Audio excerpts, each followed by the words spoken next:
Começar aqui com as formas de apresentação aqui na NT01, tá?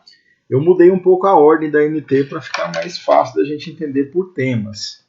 Desde 2019 nós temos 3 tipos de processo. Antigamente tinha o procedimento simplificado, processo técnico simples, processo técnico, né?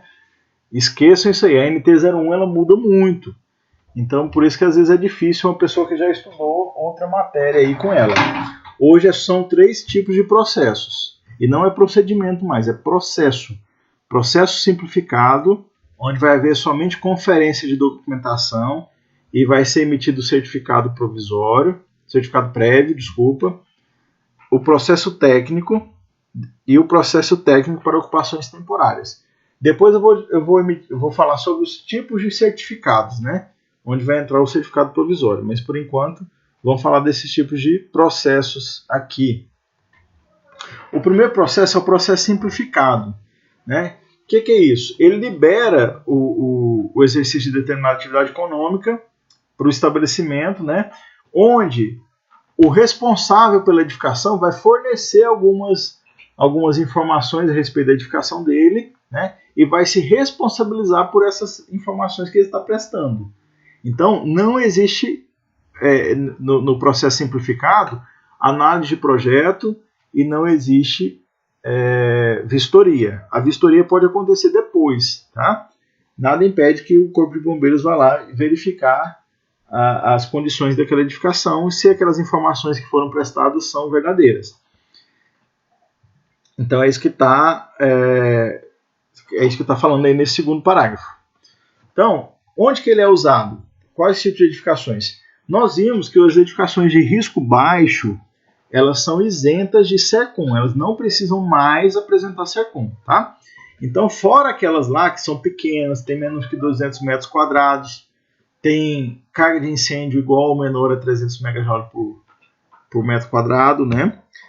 E aquelas outras condições que a gente viu, né? Tem um P13, somente até 250 litros de combustível, né?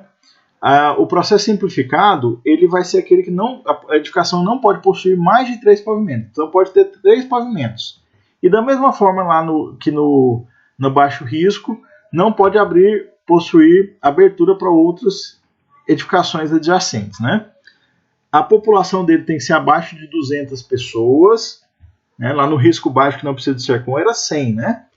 Não pode possuir subsolo com ocupação distinta de estacionamento, ou seja, pode ter subsolo, mas o subsolo só para carros. E não pode comercializar ou armazenar volume superior a 500 litros. Aqui aumentou de 250 para 500, né? Querosene, um mercadinho que vende querosene, vende álcool em gel, ou tem ali um tanque de um gerador de energia, né? Alguma coisa assim. Não pode possuir GLP acima de 190 kg. Lembrando que esses 190 kg aí é o recipiente transportável, né? Então, ele pode ter uma central de gás com até um P190, no máximo, né? Não pode ter mais de 190 kg ali na central de gás. Não comercializar ou revender GLP, né? Porque ele vai precisar do projeto até por uma exigência da própria ANP. Não comercializar, manipular ou armazenar produtos perigosos, como explosivos, peróxidos orgânicos, substâncias oxidantes, tóxicas, radioativas, corrosivas e perigosas. Então, tranquilo. Se a edificação tem até 750 metros e cumpre esses requisitos, vamos lembrar lá, até 750 metros, não pode ter mais de 3 pavimentos, não pode ter abertura para edificações vizinhas, não pode ter mais que 500 litros de líquido combustível inflamável, pode ter uma central de gás com até 190 quilos, não pode revender P13, né? GLP de forma nenhuma, e nem comercializar produtos perigosos em geral. Aqui são algumas exceções, né?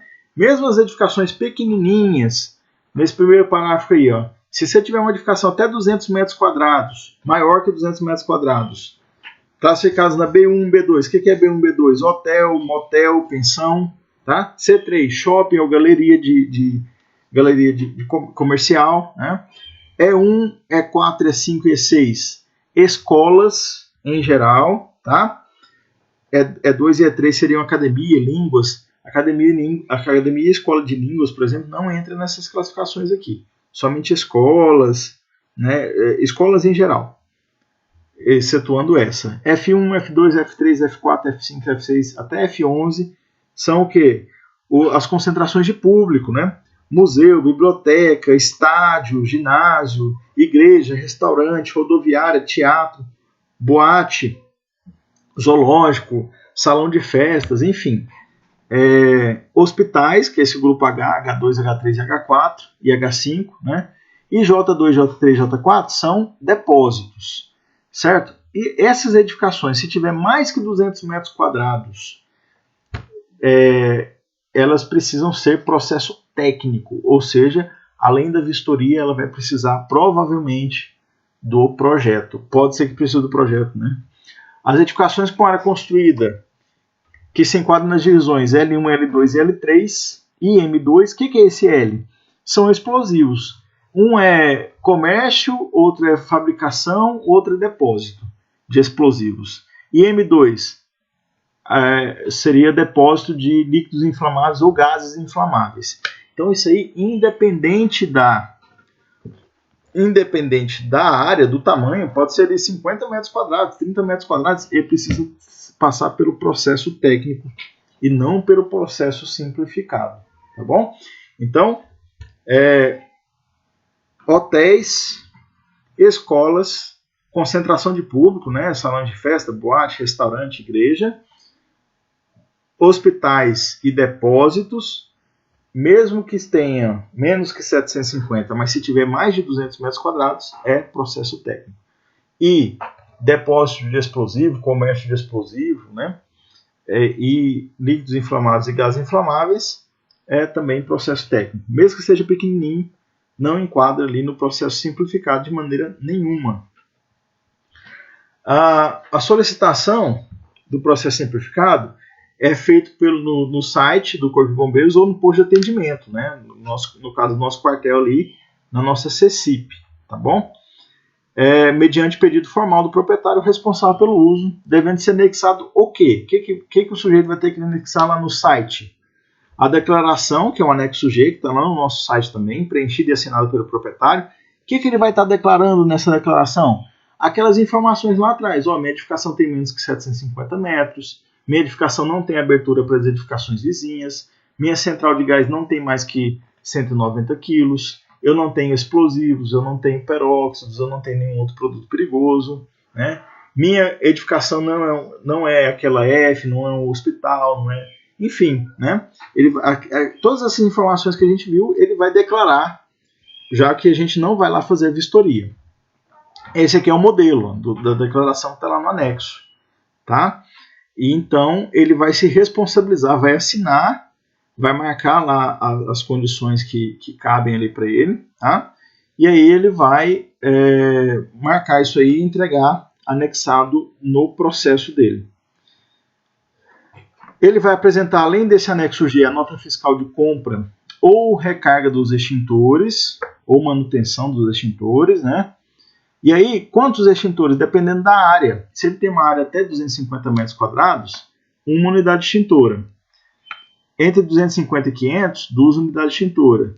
E entre 500 e 750, 3 unidades extintora. Aí a configuração está aí. O que ele pode fazer? Né? Ele pode fazer vários arranjos. Aí, porque tem que ser, no caso de ser 3 extintores, tem que ser 2 água e 1 BC, ou 1 água e 2 BC, dependendo do risco que tem de incêndio na edificação dele. Então, além do anexo G e da nota fiscal dos extintores, dependendo da área, ele vai ter que ter uma cópia do certificado de conformidade de edificação em que o estabelecimento está inserido. Por exemplo, ele tem uma lojinha dentro de uma galeria. Se a lojinha está dentro da galeria, ele precisa, a lojinha dele não está segura se a galeria não estiver segura. Então ele precisa apresentar o SERCOM da galeria, né, que é uma edificação maior, se ele estiver dentro de outra. Quando a gente volta lá no anexo G, a gente percebe ali que naqueles parênteses lá, ó, ou ele possui saída dos ocupantes direto para a via pública, ou ele está localizado no interior de edificação regularizada no CBMGO. Por exemplo, um shopping, uma galeria comercial, né? Enfim, então isso aqui é o procedimento simplificado. Não é exigido projeto em inspeção, tem um asterisco aí no inspeção, né? Que podem ou deverão ser feitas inspeções inopinadas de acordo com a disponibilidade da OBM. Quando esse processo chega ao fim, é emitida a certificação prévia. A certificação prévia vai tá escrito lá no certificado, certificação prévia, tá bom? Porque não foi feito a vistoria. Lembrando que a vistoria pode ser feita de acordo com a disponibilidade de serviço da OBM. Quando ele tem um ponto de referência, isso aqui já foi meio que tratado lá atrás, estão dispensadas as exigências B e C. O que é a exigência B e C? São os extintores e o SERCOM da edificação onde está a lojinha, né? No caso aqui é a residência, então não é exigido. É só o anexo G, no caso da pessoa querer esse SERCOM, né? Porque como a gente viu, provavelmente ela vai ser enquadrada, já que está na casa dela, como processo de baixo risco, edificação de baixo risco, né? E portanto não vai ser exigido o SERCOM. Mas lembra lá que ele, mesmo que não seja exigido para ele, o proprietário pode querer o SERCOM para fins burocráticos diversos. Então esse foi o processo simplificado, tá? Então para baixo risco não precisa de SERCOM. Processo simplificado é a certificação prévia, né? Onde ele vai emitir o anexo G com a nota fiscal dos extintores, né? E se for o caso, o SERCOM da edificação onde a lojinha dele está inserida. E agora a gente vai ver o segundo processo, que é o processo técnico. Então, tudo que não é contemplado pelo processo simplificado entra aqui no processo técnico, tá bom? Quais são os requisitos para exigência de projeto? Então, não enquadrou em processo simplificado, ele vai enquadrar em processo técnico.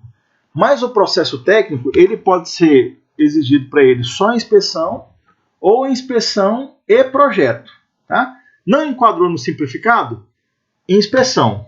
Isso já está certo. Precisa da inspeção, não pode ser certificação prévia. Agora, algumas dessas edificações, elas vão precisar, além da inspeção, vai precisar ter o projeto. Quais são as condições para exigir o projeto? Ter a área construída ou área de risco acima de 750 metros quadrados, ser classificado como F5, F6 e F7, né, que seria o quê? Seria boate, seria local temporário ali, né?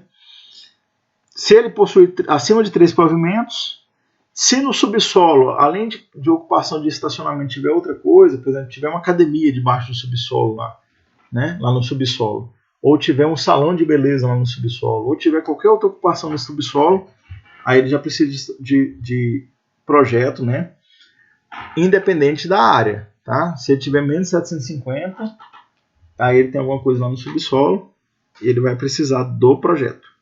Possuir armazenamento superior a 5 recipientes transportáveis de P13, lembrando que lá pela NT28, uma edificação ela pode ter um P13 em uso e até 5 P13 armazenados ali para uso também. Tá? Então, se tiver mais de 5 P13, ele precisa de projeto. Ou qualquer volume de GLP destinado à comercialização, né? Que aí já enquadra como revenda de GLP, aí precisa de projeto. Se possuir central de GLP com recipiente estacionário, que é aquele chumbado no chão, se armazenar acima de 500 litros de líquido combustível inflamável, se comercializar, produzir ou armazenar fogos de artifício. Isso aí já está redundante, porque lá quando a gente estava falando do processo simplificado, já falava isso aí, né? Se bem que ele não falava que precisava do projeto, mas aqui ele está falando que precisa do projeto para produtos explosivos. Ou quando houver necessidade de comprovação de isolamento de risco, né? A gente viu lá que, por exemplo, se você tiver dentro do mesmo lote duas edificações, se não tiver isolamento de risco, elas vão ser consideradas uma edificação só. Então, para comprovar isso aqui, ele vai ter que ter o projeto, né, para comprovar o isolamento. Aí tem uma nota aqui, ó. Se essas duas edificações dentro do mesmo lote, dentro da mesma área, tiverem mais de 12 metros entre si, estão dispensadas da aprovação do projeto. Tá? No caso das edificações no mesmo lote de condomínio isolados, com o sistema de segurança contra incêndio e pânico independentes, pode ser apresentado um projeto técnico distinto para cada ocupação. Então, por exemplo, você tem uma área, nessa área você tem uma indústria e tem um restaurante ali para os funcionários. O restaurante você terceirizou. Aí o sistema preventivo da indústria e do restaurante são distintos, são independentes. Você pode emitir um SERCOM para a indústria, você pode emitir um outro SERCOM para o restaurante, embora eles estejam dentro da mesma área. E o terceiro processo é o processo técnico para ocupação temporária, né, que é para eventos, shows, festas. Nesses casos, são necessários inspeção e análise de projeto. Tem um asterisco aí na análise de projeto. E vai falar o seguinte: o projeto é dispensado quando o evento for remontado com as mesmas características usadas em um projeto já aprovado anteriormente. Por exemplo, circo. Né? O circo aprova um projeto lá em Goiânia. Aí ele vem aqui para o senador Canedo, ele apresenta o mesmo projeto, né, e tem que montar na mesma configuração do projeto aprovado. Aí você não precisa pedir um projeto lá para Goiânia, um projeto aqui para o senador Canedo, um projeto para Bela Vista, um projeto... Não, é um projeto só que vai valer para todas as montagens dele. Ou o evento, ele é realizado uma edificação que já possui o projeto aprovado e a edificação seja própria para realizar aquele tipo de evento. Por exemplo, você vai fazer um jogo da seleção brasileira de futsal num ginásio, né? O ginásio já tem o SERCOM para ginásio, então ele não precisa do SERCOM, né? Não precisa do projeto, desculpa. Ele não precisa do projeto porque aquele evento vai funcionar dentro de uma edificação que foi feita para aquilo. Ou, por exemplo, você tem um salão de festas e vai ser feito um casamento ali dentro, né? Desde que não sejam feitas alterações no layout daquele salão de festas, não precisa de análise de projeto. O projeto já está lá. Se for feito modificações no layout, né, aí sim precisa de um projeto. Eventos realizados em áreas públicas abertas lateralmente, praças, parques, né, por exemplo, feiras, alguns eventos que só tem o palco ali, né, eventos religiosos e tudo mais, é necessário somente procedimento de inspeção, não precisa de projeto, tá bom? Porque ele é aberto lateralmente, desde que não seja feita a restrição de saída do público. Então aqui alguns exemplos que eu já dei, né? Jogo de vôlei da seleção brasileira no Goiânia Arena. O ginásio já possui projeto aprovado, então seria só a vistoria. O UFC no Goiânia Arena, aí não, o Goiânia Arena não foi feito para eventos de UFC. Então você precisa ter o projeto do evento, que vai definir o layout ali, quantas pessoas vão estar, qual que é a separação, rotas de fuga e tudo mais. As ocupações temporárias realizadas em instalações permanentes, você tem que apresentar o SERCOM. Por exemplo, aquele UFC lá no Goiânia Arena, né? Você tem que apresentar o SERCOM do Goiânia Arena e o projetinho, né, do layout que vai ser feito ali. Caso o evento temporário seja realizado na área externa da edificação, não é obrigatória a apresentação do SERCOM do projeto. Por exemplo, lá no estacionamento do Serra Dourada, faz lá vários shows, né, várias edificações. Como está do lado de fora do Serra Dourada, não é necessária a apresentação do SERCOM do Serra Dourada, tá bom? A ocupação temporária deve possuir prazo máximo de 6 meses de duração sem interrupção. E a ocupação temporária pode fazer o uso de P13, tá bom? O que fala lá na NT28? Coloquei em vermelho aqui. O uso do P13 será permitido excepcionalmente nas condições abaixo: trailers, barracas, quiosques e assemilados com no máximo botijão por unidade. Então, por exemplo, se você tem uma feira ou se você tem uma pecuária, cada trailer, cada barraca ali pode ter um P13, né? Desde que você tenha somente um por unidade. A inspeção deve ser feita em todos os processos técnicos de ocupação temporária.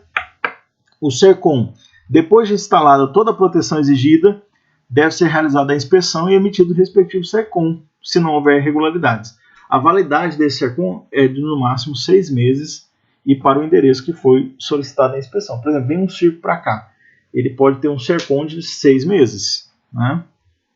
Então é isso. A gente viu os tipos de processos, tá? Agora, essa norma técnica ainda tem bastante coisa para a gente ver, mas por enquanto vamos fracionar ela dessa forma. Muito obrigado.